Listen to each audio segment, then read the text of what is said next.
Tiniyak naman ni Pangulong Ferdinand R. Marcos Jr. na walang maiiwan sa mga apektado ng kalamidad.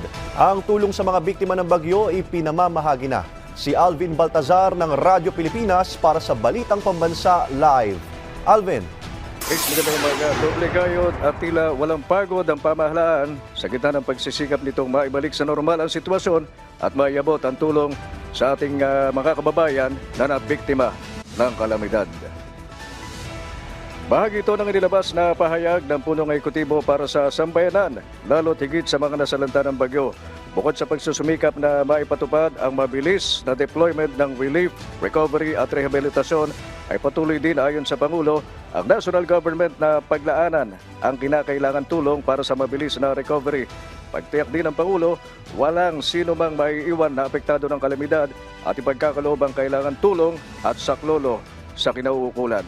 Samantala, ACE, nakaantabay naman ang Chief Executive sa mga susunod na hakbang ng DPWH. Ang Public Works ang magbibigay anya ng kumpas kung maaari ng daanan ang mga pangunahing lansangan na tinamaan ng kalamidad.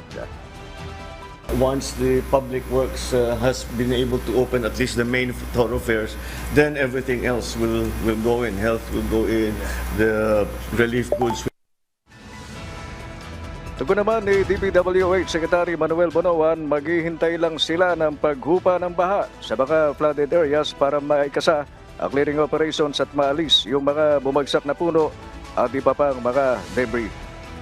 I think as soon as the water subsides in the locally flooded areas, our response teams will now be able to enter into clearing all the debris and like fallen trees and other materials inside.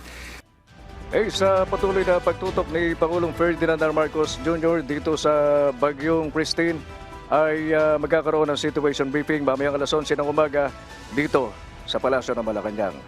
Yan ang latest mula dito sa Palasyo ng Malacanang. Ako naman si Alvin Baltazar ng Radyo Pilipinas para sa Balitang Pambansa. Maraming salamat, Alvin Baltazar.